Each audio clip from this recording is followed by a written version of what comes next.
देखिए, दो तरह के लोग हैं।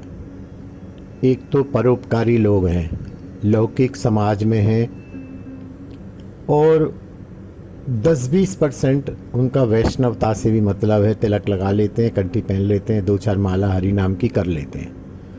उनको विशुद्ध वैष्णव नहीं कहा जा सकता।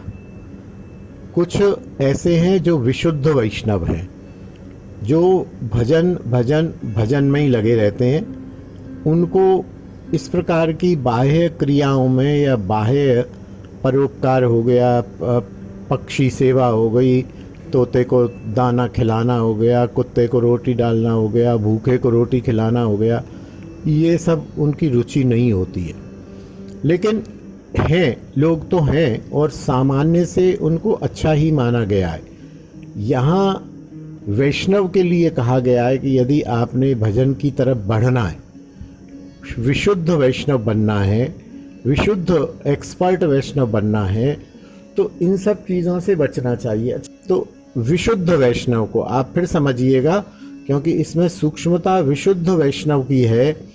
एक अच्छे वैष्णव को इन सब चीज़ों से बचना चाहिए। नहीं तो जब आदमी एकांत होता है भजन के लिए, वो माला हाथ में उठाता है, आंख बंद करता है, तो उसको गौशाला दिखती है, उसको भूखे लोग दिखते हैं, उसको ये दिखता है कि आज तो कुल 5,000 रुपये ही हैं घर में, कल सुबह रोटी सब्जी बांटनी है जिसका 8,000 रुपये का खर्चा है, कैसे होगा, 3,000 कहीं से आने चाहिए। फिर वो 2-4 जगह फ़ोन करता है, तो उसकी वृत्ति बिगड़ती है। और वैसे भी ये परोपकार जो है, ये एक कर्म है, भक्ति एक अध्यात्म है। परोपकार करने से पुण्य क्रिएट होता है, पुण्य क्रिएट होने से